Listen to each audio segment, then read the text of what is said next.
Hello everyone, कैसे हैं आप सब लोग। आई होप आप लोग अपने घरों पे सेफ होंगे। आज हम करेंगे मे लास्ट वीक के इंपॉर्टेंट करंट अफेयर्स। जो लोग ये चैनल पहली बार देख रहे हैं, आप इस चैनल को सब्सक्राइब कर सकते हैं ताकि आप लोगों को हर एक अपडेट मिलता रहे। साथ ही साथ आपको बता दूं कि मई मंथ का एक कंपाइल्ड पीडीएफ जिसमें पूरे महीने के करंट अफेयर जो हैं वो हमारी ऐप और हमारे टेलीग्राम चैनल पे जो अपलोड कर दिया गया है, ताकि आप लोग इसको क्विक रिवाइज कर सकें एग्जाम से पहले। और हम लोगों की ये कोशिश रहती है कि पूरे महीने के करंट अफेयर्स हम आपको 25 से 30 पेजेस में जो है वो प्रोवाइड कर देते हैं। आप इसका प्रिंट आउट ले सकते हो, इसको बार बार रीड कर सकते हैं अपने लिए। और साथ ही साथ जो हमारे वीकली टेस्ट होते हैं वो भी आप लोगों को ऐप पे जल्दी मिल जाएंगे। और साथ ही साथ जो बच्चे तैयारी कर रहे हैं, आपको बता दूं वीएलडब्ल्यू के लिए जिन बच्चों को प्रॉब्लम आ रही थी, जिनकी वैलिडिटी का इशू था, तो उन लोगों के लिए एक स्पेशल कोड आप लोगों का बना दिया गया है। आप वहां पे यूज करिएगा स्पेशल, आप लोगों को इसमें पूरा डिस्काउंट जो है वो मिल जाएगा। साथ ही साथ जो जूनियर असिस्टेंट की तैयारी कर रहे हैं, आपके लिए भी वहाँ पे लेक्चर्स जो है वो अपलोड होना शुरू हो चुके हैं। और जीकेएस की अगर मैं बात करूँ, इसका जो लास्ट डेट है वो एक्सटेंड कर दी गई है अप्लाई की। आप इसको अप्लाई कर सकते हैं और एज लिमिट जो है वो बढ़ा दी गई है। और अभी तक अगर मैं यहाँ पे बात करूँ तो टोटल आप लोगों को ये 6 टेस्ट जो है वो मिल चुके हैं। बाकी के जो टेस्ट हैं वो आपको जल्दी ही मिल जाएंगे। आप लोग तैयारी बस अपनी जो है करते चलिए, यहाँ पे गैप मत आने दीजिएगा। और जो बच्चे हमारे साथ जम्मू से जुड़े हैं, जो बच्चे आईबीपीएस के एग्जाम्स के लिए तैयारी करना चाहते हैं, आरआरबी की जैसे नोटिफिकेशन निकली है, आप लोगों के लिए एक स्पेशल गाइडेंस प्रोग्राम जो है बहुत जल्द हमारी जम्मू की लाइब्रेरी में जो है वो शुरू कर दिया जाएगा शाम के टाइम पे। तो आप लोग अगर तैयारी करना चाहते हैं तो आप लोग यहाँ पे आ सकते हैं। ये जो कोर्स है, जो लाइब्रेरी के हमारे स्टूडेंट्स हैं उनके लिए फ्री ऑफ कॉस्ट है। आप लोगों को कुछ भी पे करने की जरूरत नहीं है। आपको बस बिल्कुल बेसिक टू एडवांस कैसे आप लोग बैंकिंग एग्जाम क्वालिफाई कर सकते हैं, वहां पे आपको गाइड कर दिया जाएगा। तो चलिए शुरू करते हैं आज की क्लास को बिना ज्यादा टाइम वेस्ट किए। तो सबसे पहला क्वेश्चन आप लोग देख सकते हैं अपनी स्क्रीन पे। अभी हाल ही में एक जो वर्ल्ड टर्टल डे है ये ऑब्जर्व किया जाता है। 23rd इसका एडिशन था। और यहाँ पे ये जो डे है ये मनाया भी 23 मई को जाता है। तो देखो चांसेस कई बार क्या हो जाते हैं, जब इस तरीके के सिमिलर हो जाते हैं, जब चीजें, जब जैसे कि मई 23 को है और 23rd एडिशन है इसका, तो ये पहले तो याद रखना मुश्किल नहीं है। दूसरी चीज, यहां पे पूछा गया है कि इसकी थीम क्या थी। तो इसकी जो थीम थी वो थी आई लव टर्टल्स। आमतौर पे जो क्वेश्चंस पूछे जाते हैं वो इस तरीके के क्वेश्चंस नहीं होते, लेकिन हम लोगों ने रिसेंट ट्रेंड जो फॉलो करते हुए देख रहे हैं पिछले 7-8 महीने से, जो एग्जाम्स हो रहे हैं उसमें आपको इस तरीके के क्वेश्चन जो हैं वो फ्रेम किए जा रहे हैं। तो थोड़ा सा इन चीज़ों के ऊपर भी ध्यान रखना पड़ेगा अब हमें। नेक्स्ट पे आते हैं। अभी रिसेंटली अपॉइंट करी गई है tennis ambassador of the Sony sports network. तो सोनी स्पोर्ट्स नेटवर्क ने अभी सानिया मिर्जा जो है, आप इनको यहाँ देख सकते हैं, इन्हें अपना ब्रांड एम्बेसडर बना दिया गया है। सानिया मिर्जा इंडिया की जो है फॉर्मर प्रोफेशनल टेनिस प्लेयर थी और बहुत सारे टेनिस टूर्नामेंट इन्होंने जो है जीते हैं। तो इनको याद रखिएगा। एम्बेसडर्स पे क्वेश्चंस पूछे जाते हैं। अब एम्बेसडर्स के क्वेश्चंस भी दो तरीके के होते हैं। जैसे यहाँ पे एक किसी स्पोर्ट्स पर्सनालिटी को किसी ने बना लिया, वैसे ही आप लोगों ने देखा होगा कुछ बड़े बड़े ब्रांड्स होते हैं, वो भी बहुत बड़ी बड़ी डील्स के साथ, जैसे प्यूमा ने बनाया था विराट कोहली को। तो ये जो चीज़ें हैं आपको इनको भी ध्यान में रखना है। जो पुरानी बड़ी डील्स थी, जैसे ये जो प्यूमा और विराट कोहली की डील थी, ये बहुत बड़ी डील थी, 100 करोड़ रुपए की डील थी। तो ये क्वेश्चन बहुत बार पूछा गया एग्जाम में। तो इसी तरीके से याद रखिएगा, सोनी स्पोर्ट्स नेटवर्क ने अपना ब्रांड एम्बेसडर किसे बनाया है, तो ये टेनिस ब्रांड एम्बेसडर बनाया गया है सानिया मिर्जा को। नेक्स्ट पे आते हैं। कौन सी मिनिस्ट्री ऐसी है जिसने रिसेंटली लॉन्च करा था एक मैसिव कैंपेन प्रोग्राम जिसका नाम था मेरी लाइफ मेरा स्वच्छ शहर, टू प्रमोट द RRR, यानी कि RRR की अगर मैं बात करूं, ऑफ वेस्ट मैनेजमेंट। अब यहां पे ये जो क्वेश्चन है बहुत इंपॉर्टेंट है। देखो क्वेश्चन पहला क्या है कि किस मिनिस्ट्री ने लॉन्च किया है। ऑप्शनल अप्रोच पे भी जाओगे, आप इसका गेस कर सकते हो। Ministry of housing and urban affairs ने इसको यहाँ पे लॉन्च किया था। ठीक है, मेरी लाइफ मेरा स्वच्छ शहर ये किया गया है यहाँ पे। अब यहाँ पे क्वेश्चन जो है ना वो ये नहीं बनेगा। क्वेश्चन बनेगा कि ये RRR है क्या। RRR एक मूवी भी आई थी, ऑस्कर मिला है वहां पे इनके सॉन्ग नाटू नाटू को, वो याद रखना। लेकिन वहां पे और इसका कोई लिंक नहीं है। यहाँ के जो 3 आर है आपको तीनों को याद रखना है। पेपर में 4 आर दे दिए जाएंगे, पूछा जाएगा कि कौन सा ऐसा आर है जो इसमें नहीं आता है। तो क्या ये 3 आर है? पहला आ जाता है आपका रिड्यूस, दूसरा आपका आ जाता है यहाँ पे रीयूज, और तीसरा आपका यहाँ पे आ जाता है रिसाइकिल। ठीक है, ये तीनों आर भी याद रखने हैं।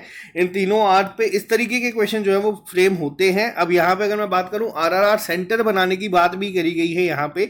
RRR सेंटर क्या होंगे? अब RRR सेंटर्स जो होंगे वो बेसिकली एक one stop solution collection centre बनाया जाएगा, जहां पे सिटीजन आके अपने, अगर आपके पास आप अपने कपड़े, जूते, किताबें, टॉयज, प्लास्टिक जो यूज किया हुआ है, जो रीयूज किया जा सकता है, वो सब आप लोग एक ही जगह पे जाके दे सकते हैं।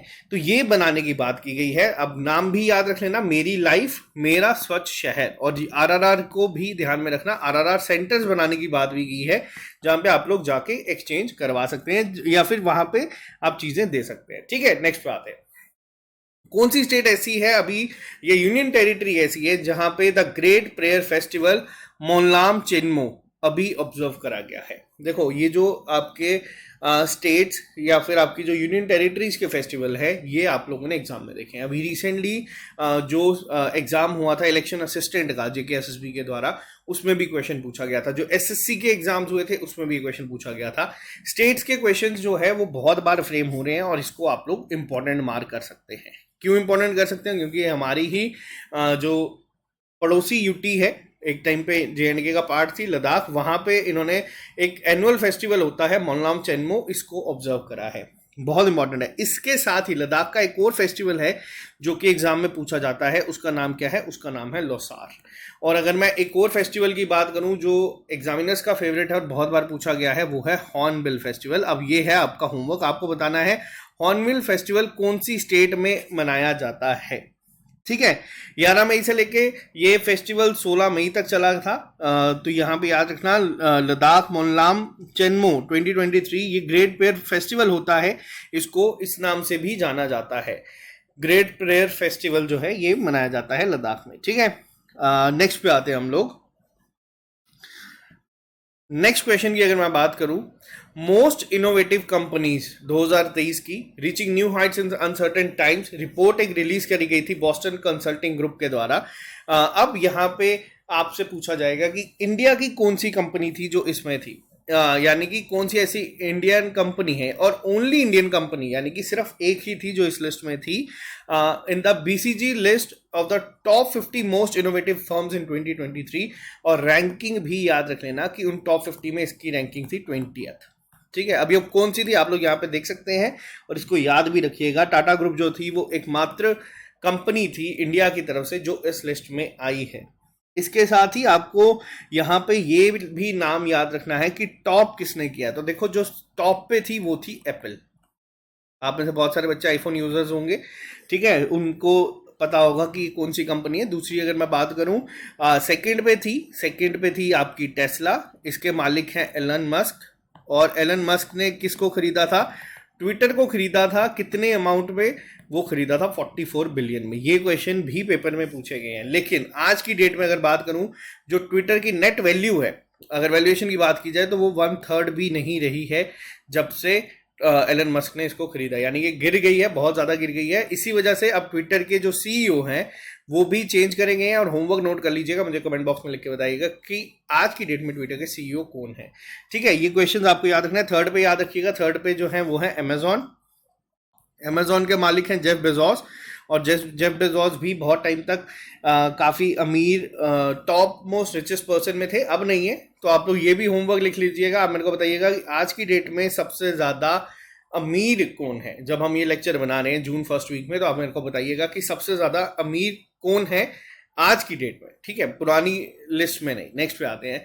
Name the bank that has recently launched a first digital onboarding platform, Sarthi, to enable easy installation of point of sale for merchants. देखो, पीओएस मशीन्स आप लोगों ने देखी होगी। आप लोगों ने कई बार आप लोग देखते हैं कि आप अगर कहीं शॉपिंग पे जाते हैं, वहाँ पे एक मशीन में आप अपना कार्ड जो है इंसर्ट करते हैं, वहाँ पे अपना पिन डालते हैं, और आपकी जो ट्रांजैक्शन है वो वहाँ पे कंप्लीट हो जाती है। अब वो जो पीओएस मशीन्स होती हैं उसको क्या कहा जाता है? उसे कहा जाता है पॉइंट ऑफ सेल। ये कंप्यूटर में भी पूछा जाता है कि पीओएस की फुल फॉर्म क्या है। अब इसी तरीके से एक डिजिटल ऑनबोर्डिंग प्लेटफॉर्म जो है शुरू किया गया है, जिसका नाम है सारथी। किसके द्वारा किया गया है? एक्सिस बैंक ने इसको शुरू किया है। अब होगा क्या, यहाँ पे इजीली आपको इंस्टॉल कर दी जाएगी ये मशीन्स, पीओएस टर्मिनल्स बना दिए जाएंगे। तो इसको याद रखिएगा, ये किसके द्वारा किया गया है? ये किया गया है एक्सिस बैंक के द्वारा। अब आप लोग यहाँ पे सोचोगे कि पीओएस टर्मिनल क्या हुआ। देखो, पॉइंट ऑफ सेल टर्मिनल क्या होता है? एक हार्डवेयर सिस्टम होता है जिसमें आप लोग कार्ड पेमेंट जो है वो कर सकते हैं रिटेल लोकेशंस पे भी। ठीक है, तो यहाँ पे बस इतना याद रखिएगा एक्सिस बैंक के द्वारा किया गया और ये पहला डिजिटल ऑनबोर्डिंग प्लेटफॉर्म बनाया गया है, तो ये इंपॉर्टेंट है। नेक्स्ट पे आते हैं। बुल्गेरियन राइटर थे जॉर्जी गॉस्पोडिनोव, इनके साथ साथ एक ट्रांसलेटर है एंजेला रॉडेल। इन्होंने इंटरनेशनल बुकर प्राइज जीता है 2023 का, किस बुक के लिए, और इसको मोस्ट इंपॉर्टेंट जो है वो मार्क कर दीजिएगा। देखो, आप लोगों के पेपर में बुक्स एंड ऑथर्स पे क्वेश्चंस आते हैं। अब बुक्स एंड ऑथर्स के क्वेश्चन दो तरीके के होते हैं। बुक्स एंड ऑथर्स के क्वेश्चन या तो स्टैटिक में पूछे जाते हैं। स्टैटिक में क्या होगा, स्टैटिक में या तो मान लीजिए जो बहुत फेमस पर्सनालिटीज रही हैं, जैसे आप लोग मान लीजिए सुभाष चंद्र बोस हो गए, महात्मा गांधी हो गए, इनके द्वारा अगर कोई लिखी गई है, रविंद्रनाथ टैगोर हो गए, इनके द्वारा कोई लिखी है तो वो डायरेक्ट पूछी जाती है। लेकिन अभी जो रिसेंट ट्रेंड चल रहा है वहां पे क्वेश्चंस बुक्स एंड ऑथर्स पे आते हैं रिसेंटली जो न्यूज में होते हैं। और न्यूज में कौन से, जो बड़े बड़े अवार्ड होते हैं, जैसे इंटरनेशनल बुकर प्राइज जो है ये किसके द्वारा जीता गया है, पहले तो आपको इन दोनों का नाम याद रखना है, ठीक है। और अब ये किस बुक के लिए इनको मिला है, इनको मिला है टाइम शेल्टर के लिए। इस बुक का नाम भी याद रखना है, इसलिए मोस्ट इंपॉर्टेंट क्वेश्चन है ये। और ये क्वेश्चन जिनको मैं मोस्ट इंपॉर्टेंट कहता हूं, ये आपको कभी ना कभी किसी ना किसी पेपर में तो आपको जरूर दिखेंगे ही दिखेंगे, ठीक है। नेक्स्ट पे आते हैं। कौन सी स्टेट गवर्नमेंट ऐसी है जिसने रिसेंटली साइन करा है एक ordinance to bring strict punishment for offence against health care professionals. तो देखो यहाँ पे आप लोग देख सकते हैं बहुत सारी जो न्यूज़ हैं वो सामने आती हैं कि हेल्थ केयर वर्कर्स के साथ, प्रोफेशनल्स, डॉक्टर्स के साथ मिसबिहेव किया गया है। तो यहाँ पे एक बहुत अच्छा स्टेप उठाया गया है, एक ऑर्डिनेंस को साइन किया गया है एक स्ट्रिक्ट पनिशमेंट लाने के लिए, जो भी कोई हेल्थ केयर प्रोफेशनल के साथ अगर बदतमीजी करता है उनके लिए। तो ये किसने किया है, ये करा गया है केरला के द्वारा। केरला ने यहाँ पे ये साइन करा है, एक ऑर्डिनेंस किया है जिससे ये पनिशमेंट जो है, स्ट्रिक्ट पनिशमेंट की बात की गई है। और ये किस में आया गया है ये भी मैं आपको बता दूं। इस ऑर्डिनेंस का नाम क्या है, तो ये आया है prevention of violence and damage to property amendment ordinance के अंडर यहाँ पे लाया गया है। तो यहाँ पे इसको याद रखिएगा। और इसमें जो सजा होगी अगर आप लोग कल को पाए जाते हैं मिसबिहेव करते किसी के साथ, तो वो है 1 से 7 साल की आपको सजा होगी, या फिर आप लोगों को इसके साथ ही फाइन होगा 1 लाख से लेके 5 लाख रुपए तक का। ये याद रखिएगा, ये अमाउंट भी याद रखिएगा और ये किसके द्वारा किया गया है ये भी याद रखिएगा, ठीक है। ये दोनों पॉइंट्स काफी इंपॉर्टेंट है, ये आपको याद रखने, ठीक है। नेक्स्ट पे आते हैं। क्वेश्चन नंबर 9 की अगर मैं बात करूं, इंडिया का कौन सा ऐसा आर्टिफिशियल इंटेलिजेंस सुपर कंप्यूटर है जिसका नाम एरावत है, इसका क्या रैंक रहा है। अभी रिसेंटली जो ग्लोबली 61st एडिशन हुआ है, top 500 global super computing list जो आई है उसमें इसका रैंक क्या रहा है। तो देखो इसका रैंक रहा है 75th। आपको याद करने में आसानी हो जाएगी। 75 साल हमारे देश की आज़ादी के मनाए गए थे, वैसे ही आप लोग याद रखिएगा कि इसका भी रैंक जो है वो 75th है। लेकिन इससे भी ज़्यादा इंपॉर्टेंट क्या है, आपको इस कंप्यूटर का नाम भी याद रखना है, इस सुपर कंप्यूटर का नाम याद रखना है। इस लिस्ट में 75th रैंक पे था। ये रिपोर्ट दी किसके द्वारा गई है, ये दी गई है इंटरनेशनल सुपर कंप्यूटिंग कॉन्फ्रेंस जो कि जर्मनी में हुई थी। तो डायरेक्ट ये भी पूछा जा सकता है कि ये जो इवेंट हुआ है ये इवेंट कहाँ पे हुआ था, तो यहाँ पे आपको इसको याद रखना है। ये क्वेश्चन काफ़ी इंपॉर्टेंट है, ठीक है। रवत का रैंकिंग 75th आई है, तो आप लोग यहाँ पे इसको याद रखिएगा। नेक्स्ट पे आते हैं। कौन से ऐसे यूनियन मिनिस्टर हैं जिन्होंने रिसेंटली इनॉग्रेट करा है e office portal of PCIM and H and online portal. अब यहाँ पे पहले तो आपको इसकी फुल फॉर्म पता होनी चाहिए कि PCIM होता क्या है। ये है pharmacopoeia commission for Indian medicine and homeopathy, ठीक है। इसको आप लोग पहले तो याद रखिएगा। यहाँ पे एक ऑनलाइन पोर्टल लॉन्च किया गया है, किसके द्वारा किया गया है, ये किया गया है जो हमारे इस समय मिनिस्टर हैं, किसके, आयुष मिनिस्टर जो हैं, आयुर्वेदा, योगा, न्यूरोपैथी, यूनानी, सिद्धा एंड होम्योपैथी के। तो उनका नाम क्या है, इनका नाम है सबरनंदा सोनोवाल जी। डायरेक्ट क्वेश्चन ये आपको ये स्टैटिक जीके की फॉर्म में भी पूछा जा सकता है कि हमारे इस समय आयुष मिनिस्टर कौन है, ठीक है। और यहाँ पे इसको गेस भी आप लोग कर सकते हैं कि ऑनलाइन पोर्टल अगर लॉन्च किया गया है तो किसके द्वारा किया गया होगा, वो यूनियन मिनिस्टर जो हमारे आयुष के हैं उन्हीं के द्वारा किया गया। तो और ये सबरनंदा सोनोवाल जी ने करा है रिसेंटली। नेक्स्ट पे आते हैं। One of the most important question, वापस से इसका नाम हम लोग डिस्कस कर रहे हैं, पहले भी हम लोग इसको डिस्कस कर चुके हैं, खाइबर, ठीक है। ये एक नई surface to surface 4th generation of Khorramshahr ballistic missile किसके द्वारा लॉन्च करी गई है, किसने यहाँ पे टेस्ट फायर करा है। यहाँ पे खाइबर मिसाइल्स के बारे में हम लोगों ने डिस्कस किया है। ईरान की ये मिसाइल्स हैं, काफ़ी इंपॉर्टेंट इसीलिए लिखा है क्योंकि आमतौर पे जो मिसाइल्स हैं या तो आपको चाइना, रशिया, यूएसए या इंडिया जो है उनमें देखने को मिलती हैं, लेकिन एग्जामिनर बहुत चालाकी से क्वेश्चन वो पूछ लेता है जो इनके अलावा हो। और खाइबर पे बहुत बार क्वेश्चन जो है पूछे जा चुके हैं। खाइबर को डेवलप कौन करता है अगर ये पूछा जाए तो इनको करती है एरोस्पेस इंडस्ट्रीज ऑर्गेनाइजेशन, जो ईरान मिनिस्ट्री ऑफ डिफेंस के अंडर काम करती है। ठीक है, ये अभी रिसेंटली लॉन्च करी गई है, इसको याद रखिएगा। नेक्स्ट पे आते हैं हम लोग, सबसे ज्यादा इंपॉर्टेंट क्वेश्चन। इसको आप लोग जितने भी मोस्ट लिख सकते हैं वो आप लिख लीजिएगा क्योंकि ये क्वेश्चन सबसे ज्यादा इंपॉर्टेंट है। कौन सी ऐसी स्टेट है जो कि इंडिया की पहली first fully e govern state बन चुकी है by digitizing a range of government services for prompt and transparent delivery of its citizen. तो ये सबसे ज्यादा इंपॉर्टेंट क्वेश्चन है। ये क्वेश्चंस उन क्वेश्चंस में आते हैं जैसे हम लोगों ने पहले डिस्कस करा था कि पहली ऑर्गेनिक स्टेट कौन सी है, पहली स्टेट कौन सी जिसने एलपीजी कनेक्शन दिए हैं, और ये पहली फुल्ली गवर्न स्टेट बनी है क्योंकि बहुत सारी आप लोगों ने देखा होगा स्टेट्स कोशिश कर रही है ई गवर्नेंस पे जाने के लिए, लेकिन यहाँ पे पहली ऐसी स्टेट ये बन चुकी है जो कर चुकी है। तो यहाँ पे नाम याद रखना, ये है केरला।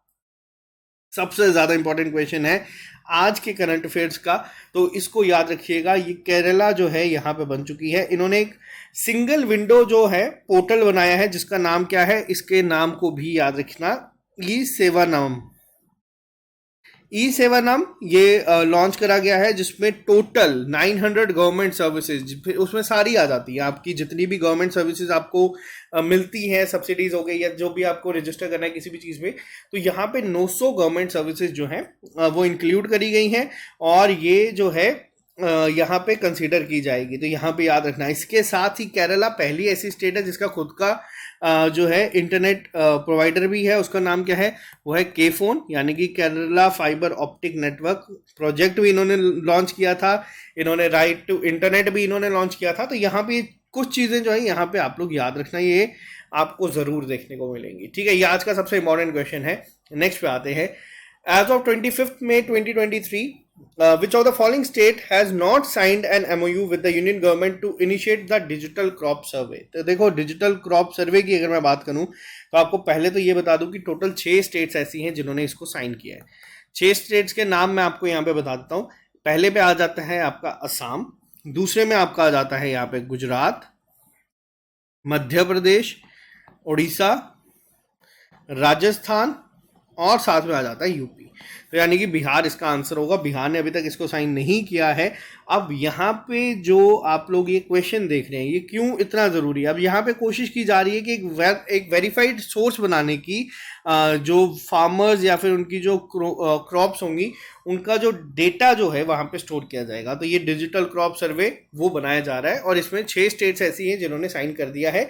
अभी एक बिहार ने साइन नहीं किया और आपको उन सबके याद रखने हैं नाम जिन्होंने फिलहाल साइन कर दिया है। ठीक है, नेक्स्ट पे आते हैं। कौन सा एडिशन था इंडिया और सऊदी अरेबिया का बायलैटरल नेवल एक्सरसाइज का जिसका नाम है अल मोहद अल हिंदी 2023? अब यहाँ पे जो सबसे ज्यादा कंफ्यूजिंग क्वेश्चन है, एक बार पेपर में पूछा गया था, एक ऑप्शन आपको दिया हुआ था अल मोहद अल हिंद और एक क्वेश्चन में आपको ऑप्शन दिया गया था अल मोहम्मद अल हिंदी। अब यहाँ पे जो उस एग्जाम में हुआ था, जो मेरे हॉल में बच्चे थे बहुत सारे, उन सब ने इसको ये मार्क किया था और यहाँ पे ये कंफ्यूजन सबसे बड़ी है क्योंकि इसका जो नाम है वो हिंदी है यहाँ पे। ठीक है, ये एग्जामिनर ने ये चीज़ करी हुई है और ये उस समय जब क्वेश्चन आया था तब इसका पहला एडिशन था, अब ये सेकेंड एडिशन था। तो अब वापस ये पेपर में पूछे जाने के चांसेस बढ़ जाते हैं। ये कहाँ हुई है, अल जुबैल में हुई है जो कि सऊदी अरेबिया में है, नेवल एक्सरसाइज है।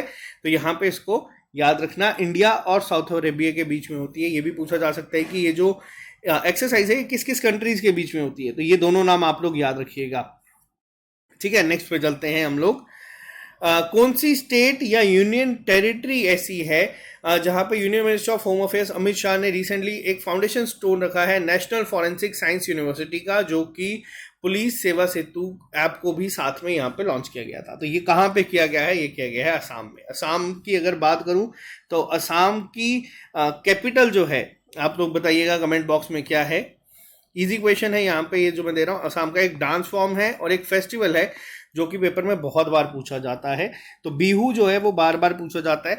और यहाँ पे ये भी याद रख लेना कि ये भी पूछा जा सकता है कि किस स्टेट की पुलिस सेवा सेतु ऐप जो है वो लॉन्च की गई है, तो ये असम पुलिस की लॉन्च करी गई है। ठीक है, ये दोनों तरीके से क्वेश्चन पूछा जा सकता है, तो इसको आप लोग यहाँ पे याद रखना। नेशनल फॉरेंसिक साइंस यूनिवर्सिटी जो बनाई गई है यहाँ पे टोटल जो है 3500 के करीब करीब बच्चे यहाँ पे पढ़ेंगे। और ये जो एग्जैक्ट लोकेशन जो है ये मोलोंग डिस्ट्रिक्ट में एक जगह है चांगसारी, वहां पे ये बनाई गई है। ठीक है, नेक्स्ट पे आते हैं। ये क्वेश्चन काफी इंपॉर्टेंट है। वंदे भारत ट्रेन की अगर बात करें जो कनेक्ट करेगी देहरादून को किस स्टेट या यूटी के साथ, ये पहली सेमी हाई स्पीड लॉन्च करी गई है, वर्चुअली फ्लैग ऑफ करी गई थी प्रधानमंत्री नरेंद्र मोदी के द्वारा। ये उत्तराखंड की पहली है। तो ये वंदे भारत ट्रेन कनेक्टिंग देहरादून को किससे करेगी, तो ये करेगी दिल्ली के साथ। देहरादून टू दिल्ली अब यहाँ पे चलाई गई है वंदे भारत, पहली semi high speed Vande Bharat. इसी के साथ साथ एक जो भी ट्रिपल ट्रेन एक्सीडेंट हुआ है ओडिशा में, उसको भी आप लोग थोड़ा सा याद रख लेना कि वो कहाँ से कहाँ तक ट्रेन जा रही थी। ये क्वेश्चन नहीं पूछा जाएगा, लेकिन ये जो ट्रेन एक्सीडेंट हुआ है, इसमें एक आप लोगों ने नाम सुना होगा जो बार बार आ रहा था, वो आ रहा था कि कवच सिस्टम ने काम क्यों नहीं किया। तो इस पर एक डेडिकेटेड लेक्चर मैं आपको लेके आ जाऊंगा कि कवच सिस्टम होता क्या है, ये काम कैसे करता है, ताकि कल को अगर आप लोग इंटरव्यूज में जाएं तो यहाँ पे इस तरीके के क्वेश्चन जो है वो आपको पूछे जाते हैं, तो आप इसका आंसर वहां पे कर सकेंगे। नेक्स्ट पे आते हैं। कौन सी पर्सनालिटी ऐसी है इंडिया से जिनको रिसेंटली अपॉइंट करा गया है member of the advisory committee to the president of the 28th session of the Conference of Parties COP28 to the United Nations Framework Convention on Climate Change UNFCCC के द्वारा यहाँ पे अभी हाल ही में किसे एज अ मेंबर जो है वो अपॉइंट किया गया है। ये किया गया है मुकेश अंबानी को, जो कि CMD है रिलायंस इंडस्ट्रीज के। अब CMD क्या होता है, अब CMD होता है चेयरमैन एंड मैनेजिंग डायरेक्टर। ठीक है, ये भी याद रखना। इन्हें हाल ही में अपॉइंट करा गया है इस पोजीशन के लिए। नेक्स्ट पे आते हैं। इंडियन नेवी ने जो है हाल ही में Indian space research organisation ISRO के साथ मिलके गगन यान रिकवरी ट्रेनिंग प्लान जो है वो शुरू किया है at the state of the art water survival test facility at the Indian naval ship dash. देखो ये क्वेश्चन जो है गगनयान के खास तौर पे, ये क्वेश्चन जब तक इंडिया लॉन्च नहीं कर देता गगनयान आपके लिए बहुत इंपॉर्टेंट है। और इसके हर छोटी छोटी चीज़ें जो आपसे पूछी जाती हैं, जो रिसेंट डेवलपमेंट होती है इस प्रोजेक्ट में, ये सब आपके लिए बहुत इंपॉर्टेंट है। जैसे कि यहाँ पे ये अब किस शिप पे ये किया गया है, तो ये किया गया है INS गरुड़ा पे। INS गरुड़ा जो कि कोची में थी, केरला में, वहाँ पे यहाँ ये state of the art water survival test facility जो है वो कंडक्ट करवाई गई थी। किसके द्वारा? इसरो ने इंडियन नेवी के साथ। अब ये भी डायरेक्ट पूछा जा सकता है कि इसरो ने किसके साथ मिलके ये पूरा प्रोजेक्ट किया है, तो यहाँ पे ये भी याद रखना है इंडियन नेवी के साथ मिलके ये किया गया है। तो ये किसी भी तरीके से जो वर्डिंग है उसको घुमाया जा सकता है, लेकिन क्वेश्चन ये काफी इंपॉर्टेंट है। नेक्स्ट पे आते हैं। साहित्य अकादमी अवार्डी थे गोविंदरी H नायक जी, इनका हाल ही में निधन हुआ है। अब आपको बताना है कि ये किस लैंग्वेज में लिखते थे। पेपर में या तो ये पूछा जा सकता है कि गोविंदरी H नायक जी जो थे ये किस फील्ड से बिलोंग करते हैं, तो ठीक है, ये राइटर थे। किस लैंग्वेज में लिखते थे, तो ये कन्नड़ा में लिखते थे। इस तरीके के ऑब्ituaries पे क्वेश्चंस बहुत फ्रेम होते हैं, इसको ध्यान से याद रखिएगा। नेक्स्ट पे आते हैं। क्वेश्चन नंबर 20 की अगर मैं बात करूं, अभी हाल ही में जो बुक आई है ringside up close and personal on India and beyond is set to be release by Shashi Tharoor on 30th of May 2023 in Delhi. अब किसने ये बुक लिखी है? अब ये जो बुक लिखी गई है विजय दारदा के द्वारा। विजय दारदा ने इस बुक को लिखा है। विजय दारदा जो हैं ये फॉर्मर MP रह चुके हैं, मेंबर ऑफ पार्लियामेंट रह चुके हैं, इसलिए इनको भी आपको याद रखना है। जो रिसेंट मैंने अभी जैसे आपको बताया ना बुक्स एंड ऑथर्स में, या तो अभी लॉन्च हो रही है, जैसे आपके अभी एग्जाम है EPFO का एग्जाम है आपका थोड़े टाइम बाद, उनमें आपको ये क्वेश्चन जो है वो पूछे जा सकते हैं। रिसेंट 3-4 महीने के जो करंट अफेयर्स होते हैं उसकी बुक्स एंड ऑथर्स को आपको याद रखना है। जैसे मान लीजिए आपका एग्जाम अगर अगस्त में है तो आपको ये बुक्स एंड ऑथर्स के बारे में पता होना चाहिए। नेक्स्ट पे आते हैं। नेक्स्ट क्वेश्चन पे चलते हैं। नेक्स्ट क्वेश्चन में पूछा गया है कि कौन सी स्टेटमेंट ऐसी है जो कि सही है इनमें से। तो अभी रिसेंटली यहाँ पे अपॉइंटमेंट हुई है chief justice of high courts को। लेके जो इंपॉर्टेंट पॉइंट है वो मैं आपके साथ यहाँ पे डिस्कस कर देता हूँ, आपको सीधा मैं यहाँ पे सही आंसर पे लेके चलता हूँ ताकि आपको क्लियर हो जाए। ऑप्शन नंबर थर्ड जो है वो गलत है, बाकी 2 पॉइंट्स आपके सही हैं। अब थोड़ा सा डिटेल में डिस्कस कर लेते हैं इनको। सबसे पहला पॉइंट क्या है यहाँ पे, the government of India appointed chief justice to 5 high court, Bombay, Madras, Himachal Pradesh, Kerala and Rajasthan. एक बार अगर हो सकता है, अगर आपका एग्जाम अभी रिसेंटली है, जैसे ईपीएफओ की मैंने एग्जांपल दिया, तो आप लोगों को ये सबको याद कर लेना है कि किसको कहाँ पे अपॉइंट करा गया है। दूसरी चीज क्या है, justice Ramesh Devkandan Dhanuka to court as chief justice of Bombay high court, will retire on 30th में। अब इसमें आपको सिर्फ इतना याद रखना है कि कौन कहाँ पे अपॉइंट हुआ है। जो हम लोग डेली पीडीएफ देते हैं आपको, उसमें सारा डिटेल में मेंशन है, उसको एक बार ही आप लोग ज़रूर रीड आउट कर लीजिएगा। और जो लास्ट ऑप्शन है ये गलत है, ठीक है। नेक्स्ट पे आते हैं हम सीधा, और इसका आंसर है only A and B. Next पे आते हैं, कौन सी कंपनी ऐसी है जिसने रिसेंटली पार्टनर करा है government e market place GeM के साथ। एक जेम पोर्टल अभी बनाया गया है ताकि जितने भी गवर्नमेंट ऑफिस है, अगर उनको कोई भी चीज़ चाहिए या कोई टेंडर अपना करना है तो वो जेम पोर्टल पे लॉन्च कर देते हैं। तो इस पोर्टल को भी याद रखना, गवर्नमेंट ई मार्केट प्लेस है ये।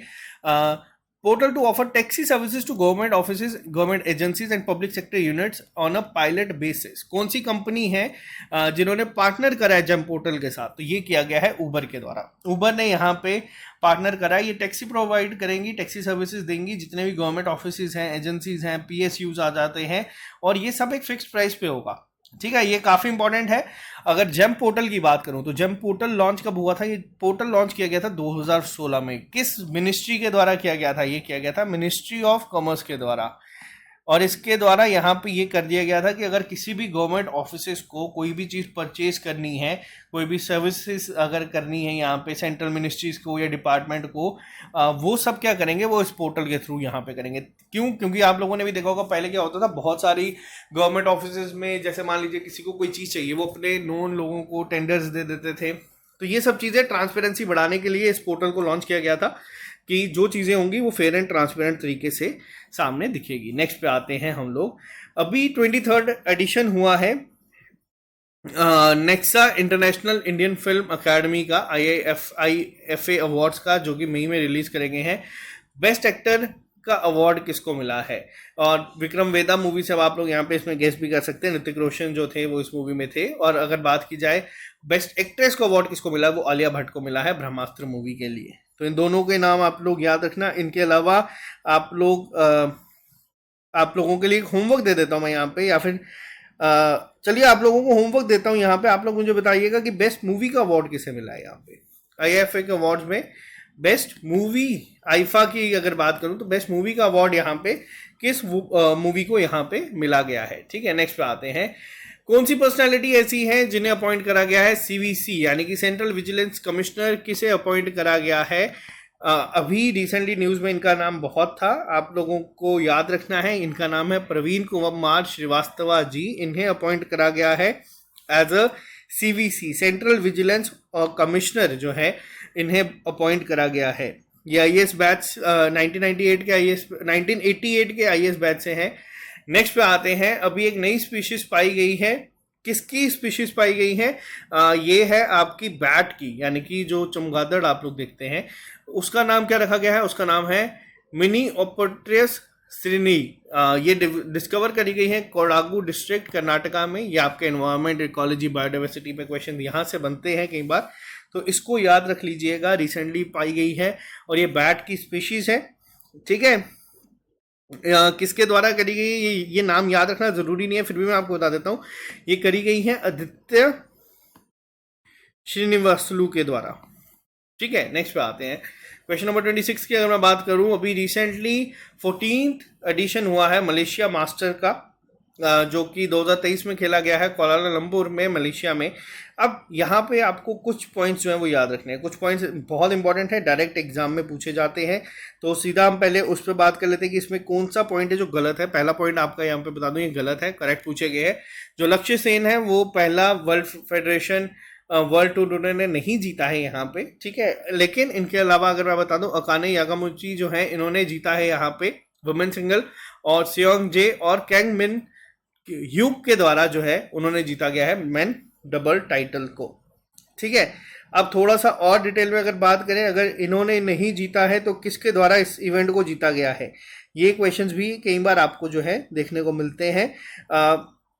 लेकिन एक और चीज आपको यहाँ पे जो इंपॉर्टेंट है वो मैं बता दूं। यहाँ पे पहला पॉइंट आपको क्या याद रखना है, आपको ये याद रखना है कि ये जो 14th एडिशन हुआ है मलेशिया मास्टर्स का, ये हुआ कहाँ पे। वैसे तो मलेशिया से आप लोग गेस कर सकते हैं कुआलालंपुर में हुआ होगा, बट इसको भी याद रखिएगा किसके द्वारा जीता गया है। ये लक्ष्य सेन के द्वारा नहीं जीता गया था, ये जीता गया है एच.एस. प्रणय के द्वारा। और इसी के साथ आपको इनका नाम याद रखना है, एच.एस. प्रणय। आपको पूछा जा सकता है कि किस स्पोर्ट से रिलेटेड हैं। बहुत इंपॉर्टेंट क्वेश्चन होगा क्योंकि इन्होंने अपना पहला वर्ल्ड टूर टाइटल जीता है, तो ये इसीलिए काफी इंपॉर्टेंट हो जाएगा। ठीक है, नेक्स्ट पे आते हैं। क्वेश्चन नंबर 27 की अगर मैं बात करूं, मोनाको ग्रां प्री अभी हाल ही में कंडक्ट करवाया गया था, किसके द्वारा ये जीता गया है, तो ये जीता गया है मैक्स वेस्टरपन के द्वारा। और पिछले कुछ हफ्तों में आप लोग देख रहे हैं कि बहुत सारे इवेंट जो हैं वो इनके द्वारा जीते जा रहे हैं, तो इनका नाम आप लोग याद रखिएगा, ये आपसे पूछा जाएगा। नेक्स्ट पे आते हैं, कौन से ऐसे फॉर्मर इंडियन क्रिकेटर थे जिन्होंने सीएसके के लिए खेला लास्ट मैच और अपनी रिटायरमेंट अनाउंस कर दी, वो है अंबाती रायडू। इसी साल आईपीएल हुआ है, आईपीएल में कुछ पॉइंट्स आपको याद रखने हैं, जैसे जीता तो सीएसके के द्वारा गया है, उसके साथ साथ ही आपको याद रखना है कि लीडिंग विकेट टेकर कौन थे, लीडिंग विकेट टेकर्स के साथ साथ लीडिंग रन स्कोरर कौन थे, क्योंकि ये क्वेश्चंस सीबीडी एग्जाम्स में बहुत बार पूछे जाते हैं। इस तरीके के क्वेश्चंस बहुत बार बना दिए जाते हैं। मैं आपको थोड़ा सा बता देता हूँ यहीं पे। अगर बात करूँ इमर्जिंग प्लेयर की, तो इमर्जिंग प्लेयर जो बनाए गए हैं वो है यशस्वी जायसवाल। साथ में ये भी याद रख लेना कि कौन सी टीम से खेलते थे, ये खेलते थे राजस्थान रॉयल्स के लिए। इनके अलावा अगर मैं बात करूं, electric striker of the year का अवार्ड मिला है मैक्सवेल को। और अगर बात करूं पर्पल कैप की, पर्पल कैप मिलती है जिसने सबसे ज्यादा विकेट्स ली हो, तो पर्पल कैप जो मिली है वो मिली है मोहम्मद शमी को। मोहम्मद शमी को मिली है, यहाँ पे गुजरात टाइटन से खेलते हैं। मोस्ट रन स्कोरर कौन थे, तो मोस्ट रन स्कोरर जो थे ऑरेंज कैप, वो मिली है शुभमन गिल को। अब शुभमन गिल की ही अगर बात करूं तो शुभमन गिल को most valuable player, most force in the season, game changer of the season, ये सब भी शुभमन गिल को ही अवार्ड मिले हैं।